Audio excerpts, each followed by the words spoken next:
jeg var sånn cirka 3-4 år gammel, så startet det noe som kaltes for samisk kunstnergruppe i Masi. De fikk leie et av de gamle internatlokalene som var igjen for skoletiden. For meg så var det jo selvfølgelig et eventyr. Faren min, han var nærmeste nabo, der vi bodde, vi var nærmeste nabo til det bygget som var kunstnerverkstedet da. Og jeg husker, jeg var jo så liten, 3-4 år, jeg husker jo bruddstykker mest, men selvfølgelig man husker jo noen små historier også. Det var jo veldig engasjerte folk, sånn at det la man merke til når man var liten, at de brant for det de gjorde. Og det her var jo kunstnere som på en måte var nysamisk da. De hadde funnet ut sin samiskhet og oppdaget hvordan det stod til med det samiske.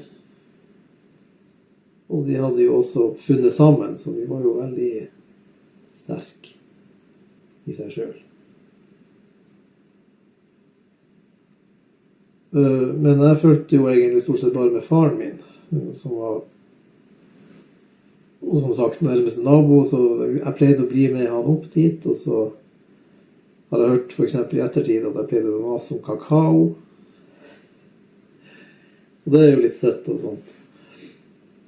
De der lokalene som de fikk de leie hos kommunen, og kommunen syntes at det her var en kjempegod idé å ha kunstnere sånn, og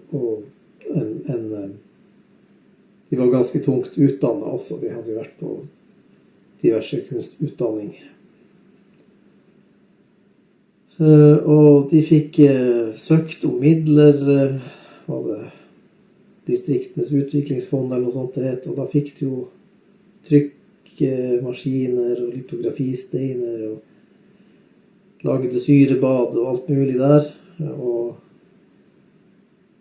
flere bygde om fra internatstil til litt mer verksted-type, med atelier og rom for å holde på med skulpturer og mange slags kunstarter.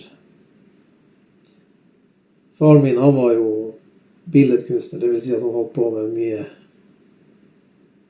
det som er innenfor maleri, tegning, litt grann trykk og tresnitt og ja, den type ting.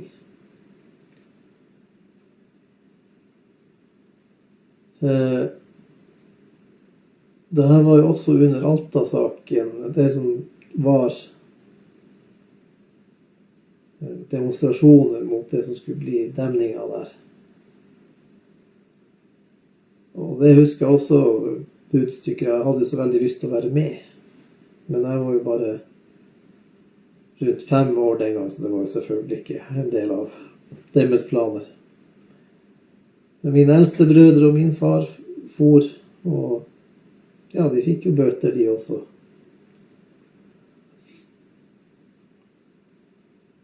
Og det var jo også selvfølgelig for en gutt som meg, så var det jo interessant å se. Faren min var jo selvfølgelig mitt store forbilde, men jeg fikk jo også se de andre kunstnerne jobbe. Og det var jo på den måten at de skulpturerte. Åge Gaup for eksempel var jo der og lagde sine verk. Og han bodde til dels der også. Det var jo litt, kan du si, trangt i begynnelsen. Fordi at de bodde vel, jeg tror det var oppe i 5 stykker samtidig der, og klart at det blir jo litt trangt. Selv om de var unge folk, så var det jo, ville det jo sikkert noe mer enn bare å være der da. Men så hadde vi de som var litt mer, ja, skal vi si profesjonelle, og som leide leide for seg selv, og så jobbet på verkstedet som ren og skjær kunstjobbing. Og så var det jo også slik at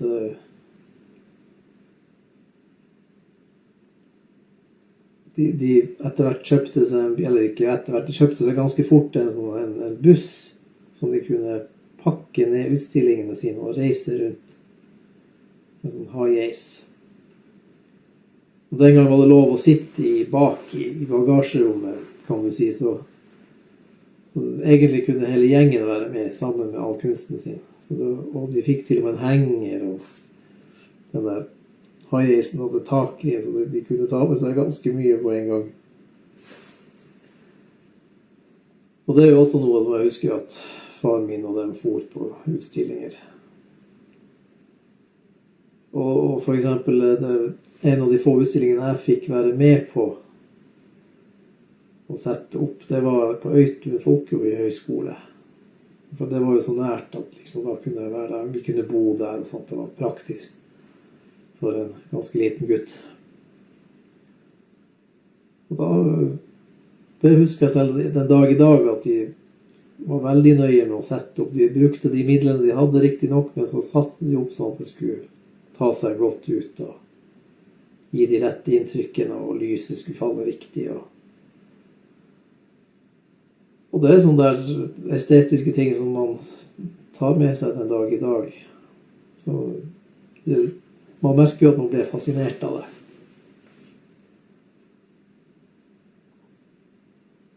Og de hadde jo et sånn der, det var nesten som en rockegruppe. De hadde jo en slags samhold og sine feider, kan du si. Og av og til så, ja, for eksempel så, i mørketida så var det noen som sov på dagen og sånt. Det skjedde sånne der irritasjonsmomenter. Men ja, det var jo unge folk, det var jo ikke annet å vente. Og de hadde jo ikke dagsjobber. Og så var det jo også sånn at det kom kunstnere dit fra Norden i alle fall. Og de besøkte dem der, og noen kom jo med sånne her bongotrommer og trommer der. Og så var det jo, ja, det var jo utområdet, det var jo for eksempel en lavvo der, husker jeg, det var en gang det var sånn rekordtordenvær, og jeg var livredd. Og de hjemme, de visste jo ikke hva jeg skulle gjøre, men de visste at det var noen kunstnere der oppe, og så for vi dit oppe, så hadde de en fest utenfor, i den der lavvoen, midt i det der forferdelige regnværet. Og siden den gang da for jeg jo, da var far min der, og siden den gang har jeg aldri vært redd for torden. Jeg har alltid syntes at det er så koselig. Jeg husker for eksempel det regnet så mye da, i forbindelse med tordenværet, at det ble jo skikkelig mørkt der, og bålet hadde de ordentlige problemer med å holde i liv.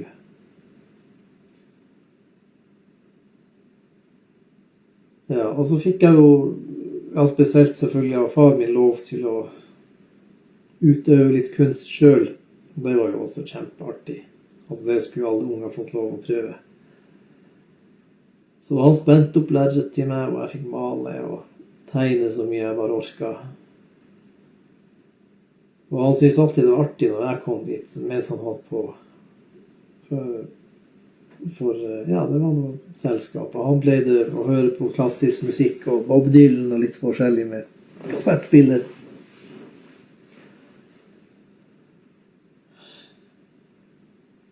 Han hadde nå egentlig et slags fast rom hvor han malte og hadde staffeli, men selv var han jo sånn at han samlet på alle gode ideer, og så sjokkmalte han i et par uker. Men han var veldig fornøyd med de der maleriene sine når han hadde gjort dem. Selv om man skulle tro at det kanskje ikke var den beste metoden å gjøre ting på. Og så hadde han noen malerier som han aldri stilte ut, som han aldri ble fornøyd med. Og så hendte det til at han malte over noen ganger, så mange ganger at malingen bare flakket av. Altså det var noe som tydeligvis at det er ikke alt som man blir fornøyd med.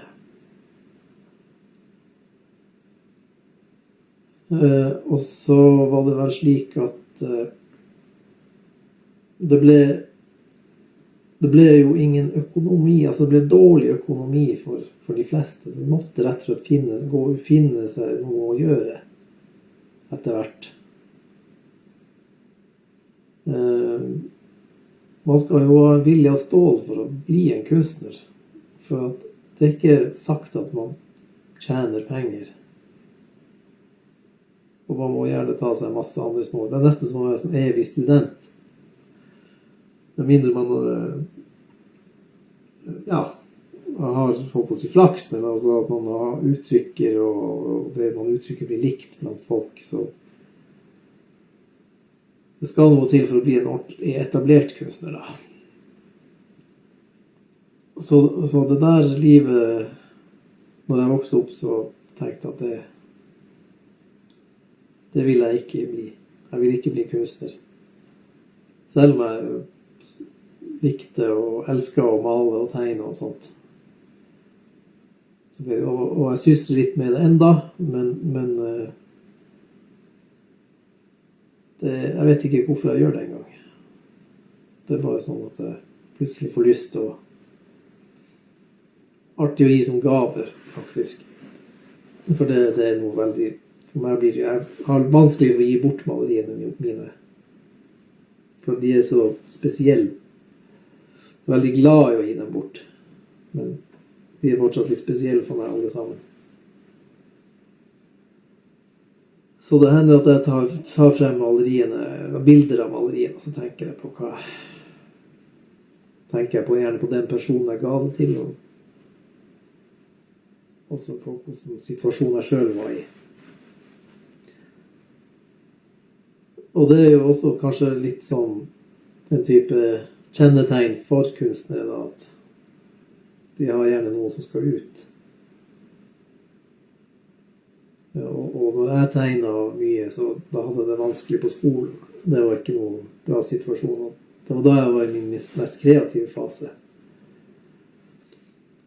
Og man kan tenke seg for eksempel de her samiske kunstnerne som var i samisk kunstnergruppe der. De hadde jo mye samiskhet som skulle ut. Og var frustrert med hvordan situasjonen var. Det viste seg jo etter hvert at denne kunstnergruppa, den ble jo på en måte litt... Den satte standarden på en måte og lagde en kunstverden i Norge og kanskje Nordkalotten. Og vi har jo den her... Det lever jo i beste velgående, for eksempel. Det som de stiller ut i Karasjok på Sami Daita Botas. Selve det bygget, det ble jo... Når folk sluttet å bruke det, så holdt jo far min passet på det som en slags vaktmester, og så brukte han det til å fortsette å male og sånt. Og når det begynte å komme få kunstnere og få sånne her medlemmer av den kunstorganisasjonen, så tenkte de på hva mer de kunne bruke det til bygget. Og da ble det brukt i en del år, jeg husker ikke hvor mange, men fra 90-tallet og utover, begynnelsen av 90-tallet utover, som gjestatelier. Og da har det kommet en del kunstnere fra, på en måte hele verden, men ikke alle verdens deler. De har kommet fra Japan, fra Island, Danmark, Sverige, jeg husker Frankrike selvfølgelig, og også typisk at de som har vært der, de tipser noen de kjenner, så det har vært flere fra de samme landene da. Det har vært 3 japanske kunstnere der.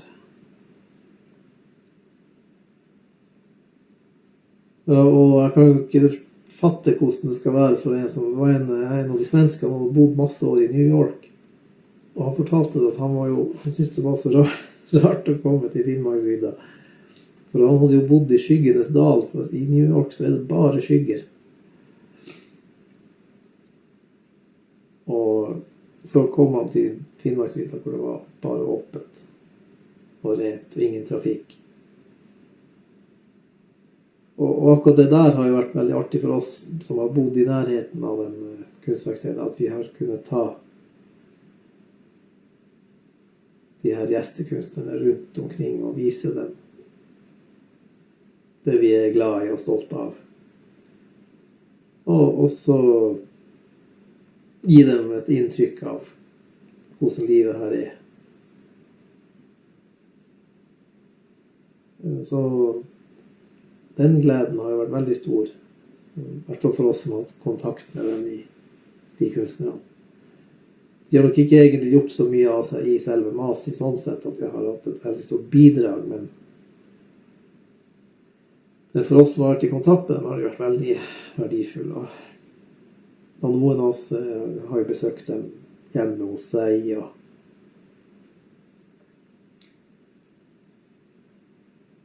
ja. Og så tenkte jeg på de her små historiene, og det er jo det som liksom blir mitt perspektiv, at alle de her små glimtene fra den gang jeg var bitteliten og fikk oppleve de kunstnerne.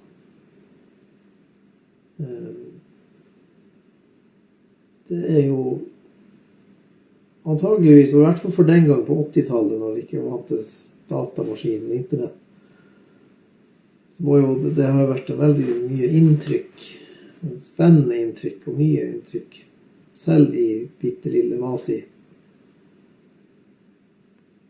Og også få oppleve det der med hvordan vi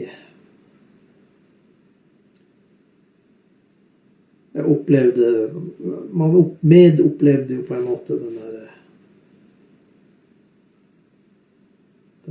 trasige demningshistorien. Og akkurat det kjenner jeg alltid at jeg har litt tungt for å snakke om. Men det er vel kanskje bare naturlig det. Og så husker jeg jo det at det ble jo bygd, eldstebroren min, og bygde massevis av inventar der. Altså sånn de trengte i trykkerivirksomhet og for lagring og den slags ting. Så det finnes jo for eksempel en sånn her gammel sånn du sparker på den for å få lage krukker og sånn dreiehjul. Og så fantes det noe som et instrument som fatteren synes var så artig navn, Balloptikon. Av og til når de skulle rett og slett tegne av, så kunne man legge bilder på en maskin som lyste det opp hele veggen. Det var jo kjempefascinert av selvfølgelig.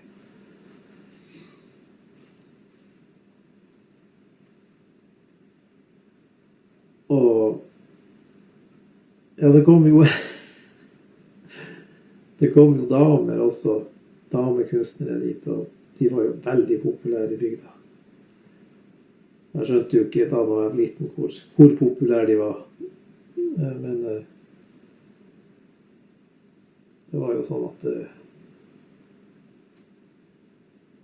det ble litt liv i bygda i alle fall.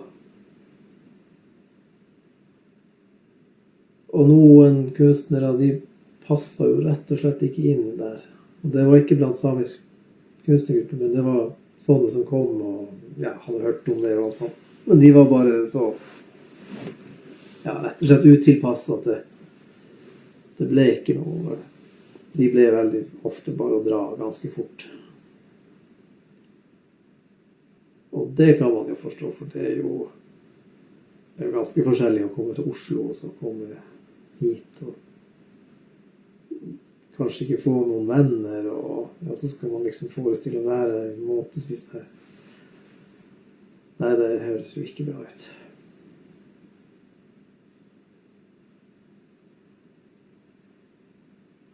Ja, så alt i alt, og inntil ganske nylig så har det jo vært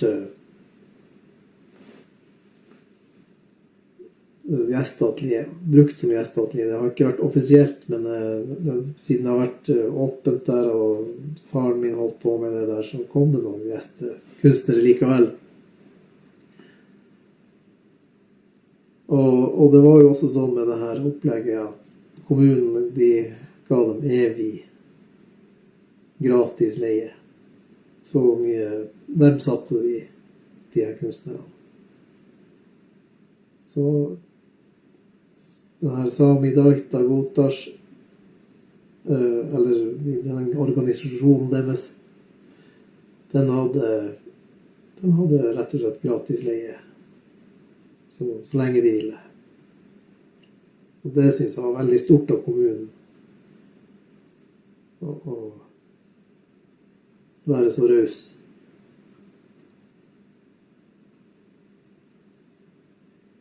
Ja, det var det. Jeg skulle ønske alle kunne få oppleve noe sånt.